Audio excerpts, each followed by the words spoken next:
Roberta, can we have a few words, please? Can you come to the mic, please? Can you come to the mic, please?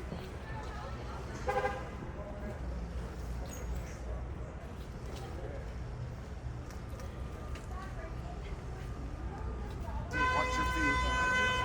Watch your feet, Adam. Roberta, can we have a few words, please?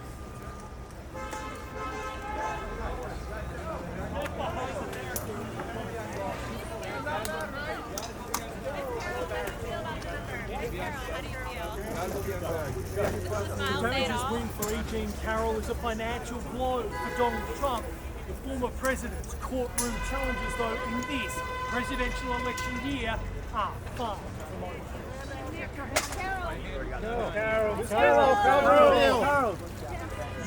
Why not Eugene Carroll, how do you feel? Why don't 100 million? How do you feel, Miss Carroll? Around 200 million. It's like going home, she said. She say that?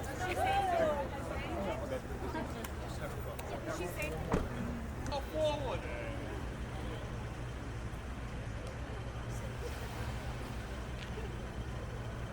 Yo, come back. Come back. You guys, come on.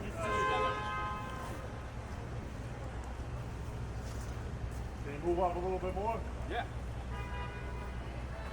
Can you do that one? We cannot get blocked. Let's go. Move it up. All right,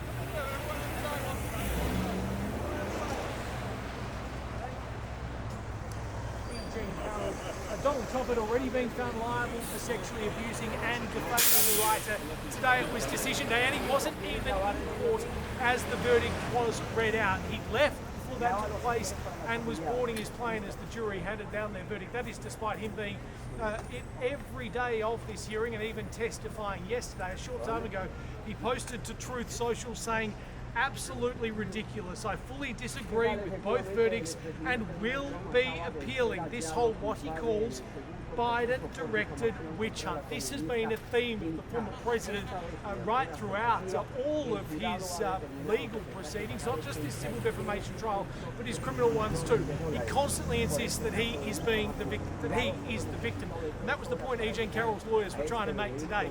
They're saying that the rule should apply to Donald Trump, that he is not the victim in this case. E. Jean Carroll leaving just moments ago with a little bit, not too much to say, as she was slowly led out of the courtroom by her lawyers, out of the court precinct, in front of a packed media throng into her vehicle before being driven away, no doubt looking forward to getting home, getting away from this trial, but just repeating that news.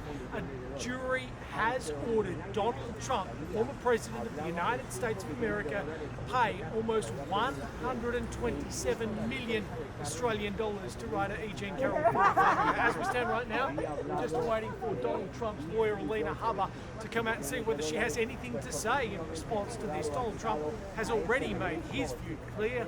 He will be appealing this decision. Michael, can we have a few words, please?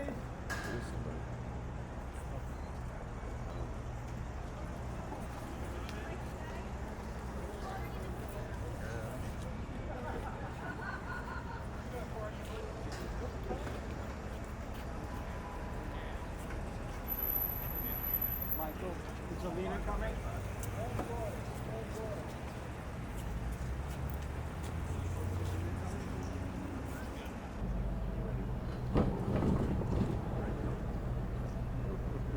Here she comes.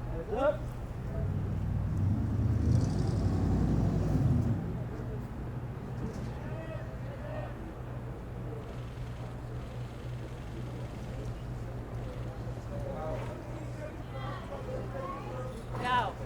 No. I'm glad you asked me that question. No, I'm not having any second thoughts about representing President Trump. It is the proudest thing I could ever do. What I am having second thoughts about is the license that I stand here with that the people in there are supposed to have. I have not spoken because I respect my ethics while I'm on trial. But let me now speak about what has happened. I have sat on trial after trial for months in this state, the state of New York. Attorney General Letitia James, and now this. Weeks. Why? Because President Trump is leading in the polls, and now we see what you get in New York.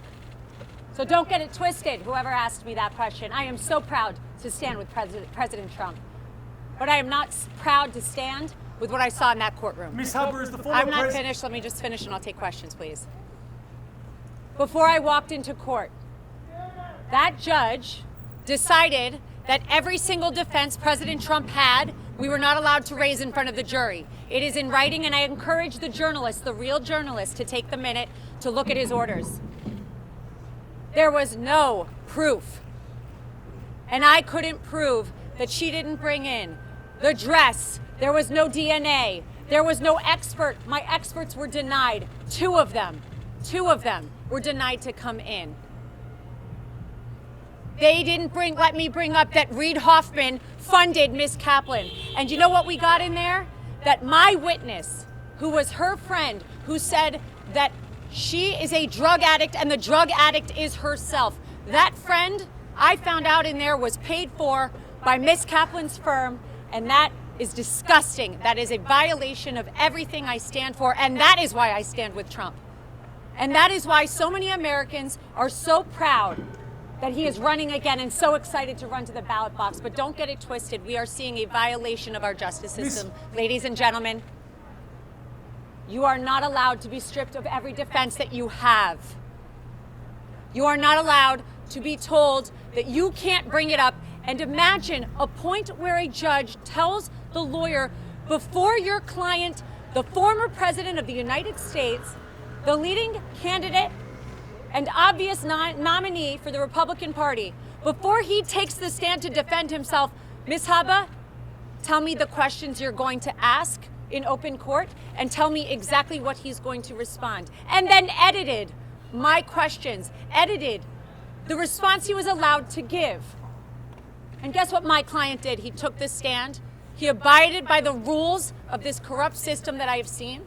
We will immediately appeal. We will set aside that ridiculous jury. And I just want to remind you all of one thing. I will continue with President Trump to fight for everybody's First Amendment right to speak. Everybody's a right to defend themselves when they are wrongfully accused, and to be able to say, I didn't do it. And to double and triple and quadruple down and say, this is wrong. This is wrong. But we are in the state of New York. We are in a New York jury, and that is why we are seeing these witch hunts, these hoaxes, as he calls them. And this is another one of them. Be brought in New York, in states where they know they will get juries like this. It will not deter us. We will keep fighting. And I assure you, we didn't win today, but we will win, because the record that was made in there and the behavior I saw in there, some of which was reported widely today, gave us the most perfect record on appeal. And even if I needed it, which I don't, we were stripped of every defense, every single defense before we walked in there.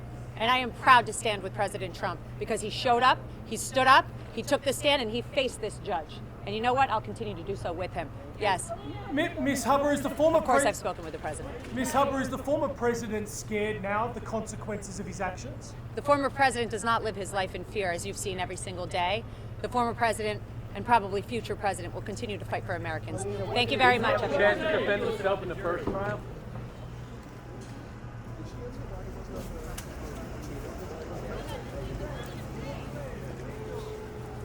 Why was he there for the verdict?